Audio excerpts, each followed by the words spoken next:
Enter the world of the artisans with Dulux Ambience. In this video, we will show you how to create the burnished copper effect from the Blacksmiths collection. We will need the following Dulux products and the following tools.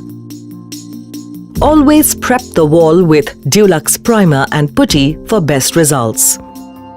Allow all the layers to dry before moving to the next step. Apply a very thick coat of Dulux Ambience Velvet Touch Marble in Lights Out with trowel. While the marble paint is still wet, use the edge of the textured brush to create uneven texture with continuous dabbing motion. Allow paint to dry.